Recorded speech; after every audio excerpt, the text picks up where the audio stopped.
Welcome to part 4 on our Kingdom of Majapahit series. Link to the original videos down in the description below. If you like the commentary and discussions we do here on my channel, consider subscribing. And we have a playlist down below with all our Indonesian related reactions and commentary videos, so you can check them all out, as well as this series. Without further ado, let's get into it. The king of Sunda and his attendants enter Majapahit, wondering at its grandeur. There are great gates and markets, courtyards and temples. They make camp inside the city. Tomorrow, they will go to the palace and enter its famous red brick walls. They'll see its courtyards of pools and trees.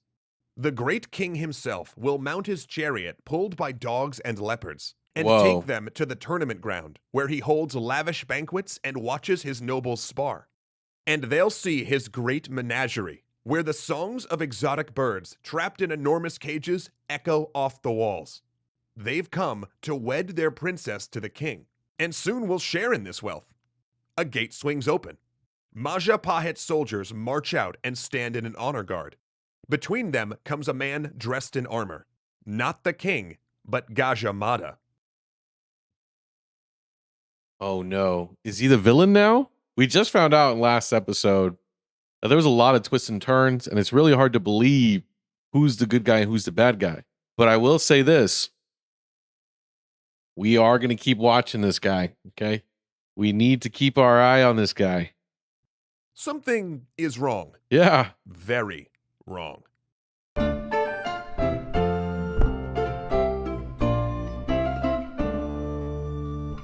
When Gajah Mada made his vow not to taste spice until he had united the archipelago, the courtiers had laughed. None were laughing now. Queen Gatarja's regency had been a period of expansion and success. Gajah Mada had done his work well, bringing kingdoms under the royal banner through diplomacy, tributary relationships, and alliances. Majapahit spread its rule east, west, and north. Those that weren't persuaded by softer means soon found Majapahit ships off their coast, loaded with an amphibious invasion force. Oh, geez. At times, Queen Gatarja led the army in person, riding on the back of a great war elephant. Often, that was not necessary. The eastern Spice Islands needed Javanese rice, and local governments mostly wanted to ally with Majapahit, especially now that they controlled the Strait of Malacca. The new 16-year-old king, Hayam Wuruk, had inherited an empire. Dang. 16 years old and inheriting an empire that's going to change the course of history. Insane responsibility. Crazy. Majapahit only directly governed eastern Java and Bali, but their tributary states stretched from New Guinea and the Spice Islands to eastern Sumatra and even parts of the Malay Peninsula. It kept diplomatic relationships with kingdoms in China and present-day Vietnam and Thailand. But one notable holdout was the Kingdom of Sunda, which controlled Java's western third. After years of confrontation, Gajah Mada finally broke down and offered Sunda a deal. Hayam Wuruk would marry the Sudanese princess, forming an equal alliance between their kingdoms and letting Sunda share in Majapahit's riches. So they had come to deliver the bride. But instead of the king, here was Gajah Mada with a clarification. There would be no wedding, and the Sudanese princess would not be a queen. Instead, she would be a royal concubine in the king's harem. I'm starting to think this guy really made up everything about the previous king. I'm really thinking this guy really just lied about everything and just did a coup. I think that's really what happened. This is what it's feeling. Oh my goodness. A symbol of Sunda's vassalage. The Sudanese were surrounded and outnumbered, standing in an enemy capital. But this insult could not go unanswered. Instead of surrendering their princess, the whole royal household, from guards to princes to the king himself, drew their weapons. At first they attempted to break out, but when escape proved impossible, they redirected their charge at Gajah Mada. The betrayer would die. Instead, Mada drew his sword and laid into the survivors with his personal guard. One by one, they struck down the royal family of Sunda. In the face of capture and dishonor, the bride-to-be chose to fall among her family. Questions remain over whether this was an ambush or a diplomatic misunderstanding. I don't know. I don't know. This whole rewriting, this is the thing. It's like the winners always rewrite history. If they won the conflict, it wouldn't be surprised. If they rewrote the things about the previous king, I wouldn't be surprised if they did the same thing with the Sunda. So I'm gonna take a step back on this one. I'm not gonna take the bait just yet. But it wouldn't be that surprising. Okay. Gajamada really is here. Maybe he really is just tricking everybody. It's even possible the king had wanted the marriage and Gajamada intentionally provoked violence to torpedo the match. But if it had all been a grand stratagem, it backfired. Due to this outrage, Sunda would never, ever fall under Majapahit's rule. The incident may have not sat right with Hayam Wuruk either, because afterward it appears Gajamada got sidelined for a few years.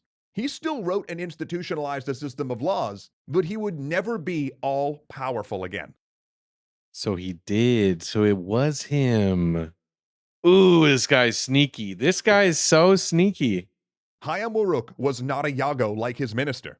He was a righteous prince, a god king who was the embodiment of everything good. You see, though Gajamada hadn't ever sat on the throne himself, he'd reshaped it. Previous rulers had been kings in the Indian Hindu style, but Gajamada seems to have gradually introduced more and more indigenous Javanese elements to religion and the monarchy. He played up the animistic spirit beliefs and ancestor worship that already existed in Hindu-Buddhism, inviting in traditions that had retreated to the mountains when the newer religions had arrived. Royal ashes had always been interned in temples, but now it was said that these kingly predecessors had merged with Shiva, who was also the Javanese sun god. Family compounds built spirit houses to worship and sacrifice to their ancestors. Mara took the gods, demons, and spirits that were always hiding in the backcountry and made them once again part of the state religion. Javanese shadow puppetry troupes continued performing Indian epics, like the Mahabharata and the Ramayana, but also added tales of venerated ancestors. Dance and masked performance followed suit. And this Javanization didn't just stay at home.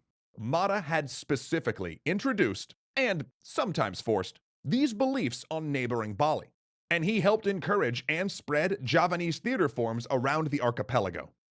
Interesting.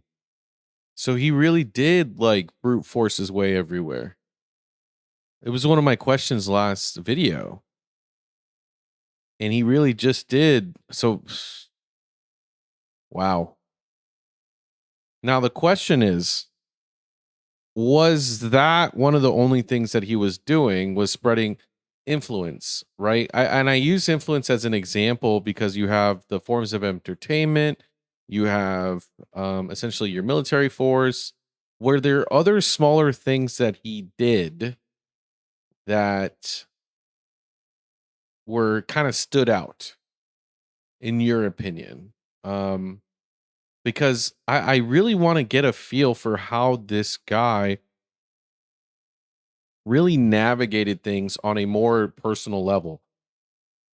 Because it was clear that they wanted to unify. And when you unify a kingdom in a region, that can take shapes in many, many forms. But ultimately, the end result can sometimes be the same. And so you lose a lot of the little details that make things uniquely that region. Does that make sense? I hope that makes sense. But I just want to know more. Like, why? How did he really go about things? And Hayam Wuruk himself would not be a king in the Hindu mold, but a Javanese one. Hindu and Buddhist kings generally kept their wives and daughters out of sight, but he displayed them as part of his retinue and publicly consulted them as advisors. Hinduism and Buddhism preached sobriety and abstemiousness, even among rulers. Instead, Hayam Wuruk threw indulgent parties filled with feasting, dancing, and entertainers. At the climax of each night, the queen consort, deeply in her cups, would sing for their guests. And afterward, the equally drunken king would don a mask and perform a comedy skit. When he traveled his domain in Java and Bali, collecting taxes, buying off local rulers, and performing religious duties, his train of elephants and horse-mounted retainers formed a rolling party. He'd finish a religious duty, sacrificing to the gods and venerating the ancestors, only to emerge from the temple mobbed like a rock star. And so he was loved. The very embodiment, they say, of the god of love. Crazy. Women climbed trees to see him. Hindu nuns pined to be seduced. And even the animals, it is said, submitted to his will. They would allow the king to kill them, knowing they would be reborn as human. And if that all sounds a little exaggerated, well, you're probably right. It does. But at the same time, I'm just going with it because at the end of the day, like it's so with all these twists and turns, it's really hard to even really have an opinion just yet. Because it's during the reign of Hayam Uruk that we get two documents directly from Majapahit. The first, the Book of Kings, is a chronicle charting the kings of Singhasari and Majapahit. In fact, it's this historical record, alongside an older one, that we've followed in this series so far. As for how accurate it is, well, that's a tough one. This document was commissioned by Hayam Uruk to glorify his own lineage. And this was an ancestor-worshipping society that clearly wanted to hide any skeletons in the royal closet. But then again, the document is full of less than glorious moments, so scholars consider it useful, though it probably contains more than a little folklore. But the Book of Kings wasn't the only record from this period. The second source is the epic poem Nagara Kritagama. That's awesome that you got at least there's some. It's funny because in one of our earlier videos, not just this video, but or I guess you can even argue consistently through all my videos, is I always find writing to be very important. Architecture and writing to me are very important. Regardless of society's change dramatically, I always think it's important to preserve writings and preserve architecture because it helps you understand your past, but it also informs your future. And this is actually kind of crazy that there's not, I got to stop using the word crazy because it's impressive that you have two at least very detailed reports of what was happening. Now, how accurate, kind of hard to tell, right? Because obviously some people want to play themselves up, want to cover things up. That's, that's not for me to decide, but at least that there's something that can recount long periods of time to me is impressive for that time period because especially with war, a lot of people, a lot of societies, when it came to war, would destroy the writings of the other people. I'm not a fan of that because then you lose what knowledge that was there for what. And so maybe there is a case of that. Maybe that might have happened here, but at least you guys have some sense of historical bookkeeping, which describes the life and religious practices at the court of Hayam Uruk, as well as the state of the kingdom, and a detailed description of Majapahit's domain. To write it, the poet followed the king on his tax collecting and religious missions, chronicling royal foibles, the strength of various religious institutions, and the common people. Through him, we see a vibrant Majapahit, one where thriving religious institutions attract foreign students. We see Majapahit's bureaucracy function, if not perfectly, at least effectively. And that may be putting it mildly. In some places, Majapahit-style administration remained in use centuries after the empire fell. And while the grand claims of Majapahit's coastal empire might seem extreme, it's important to remember that Indonesian kingdoms showed dominance through tributary relationships and temple construction rather than territorial conquest. which is really, really smart, in my opinion, because territorial conquest, in the same way that you get it, you can lose it. So it's one of those things where, um, it's just not if you're not willing to sacrifice a lot more than you would, you're probably going to lose it. So this approach to me, as much as there seems to be a lot of like backstabbing and like kind of behind the back stuff, I actually think this is better because you're saving, at least in my opinion, I guess I don't know the detailed reports of things. In my opinion, in the long term, you would be saving more lives than you would be losing them. So, it's Some might disagree with some might like the other approach, but in my opinion, I think as long as you're trying to save as many lives as you can, that's all that matters. Instead of direct on-the-ground domination, it's Yeah. better to think of Majapahit's expansion as a sphere of diplomacy and trade that wielded influences in many Indonesian capitals, which in turn directly ruled the land. And while personal descriptions of Hayam Wuruk make us roll our eyes a little, he was unquestionably a successful ruler. These parties and royal performances were not mere revelry. They were a type of monarchy by theater, a display of both royal and divine power. Which I think it's also a show of confidence, right? If you're willing to perform for your own people, like it shows that you're willing to put yourself at a level to where they can feel that they can see you. Does that make sense? Whereas, like, if you look at a lot of civilizations, there's always that separation between power and those who don't have it. But I also want to point out that, like, even if some of these things are extreme, because y'all are so, I'm assuming because y'all are, we would have to see. Y'all can probably let me know. This probably, I guess, is the question that I have every video in regards to like what I really, really need to know. Which if you're tuning in and you're new here, I always have one of those questions. Is there any other documentation outside of this region that recounts this era? Because you guys were so built on trade, I wouldn't be surprised if there is. And if so, who are the ones documenting that and what did they say? Um, which I'm sure it's probably going to be good, but I'm just curious, like, how accurate is it from the outside looking in? And as a result, it's probably no accident that Javanese theater forms truly flowered during his reign, introducing plays and characters that still see the stage today. In fact, Hayam Wuruk had it together enough to keep the success rolling even after Gajah Mada died in 1364. His reign lasted until 1389 and was by all accounts glorious. But he did make one last teeny Oh, here we tiny go. little mistake right before he died. And if you've watched this show for the last 5 years, like I have, I bet you can guess what that mistake was. It's the thing smart rulers almost always do to mess up a good thing. So sing it with me now. The pretty decent king split the crown between his heirs. Down dropped his head, and they started throwing chairs. No way. What is going on?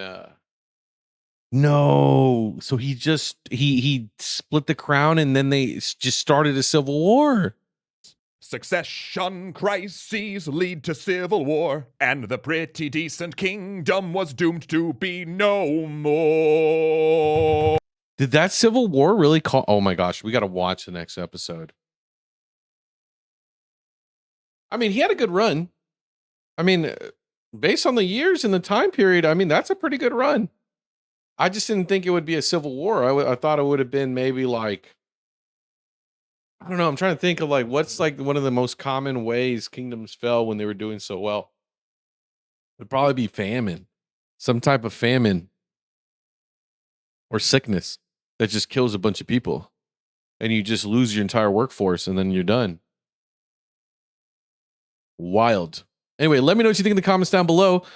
I love you guys. Check it out on the next one. Bye-bye. This video is brought to you actually by viewers like you. Thank you so much for subscribing and being part of my journey and allowing me to be a part of yours. Let's create new memories this 2025 on our road to 1 million subscribers. And with all that jazz out of the way, I just want to say thank you so much. I love y'all and enjoy the video.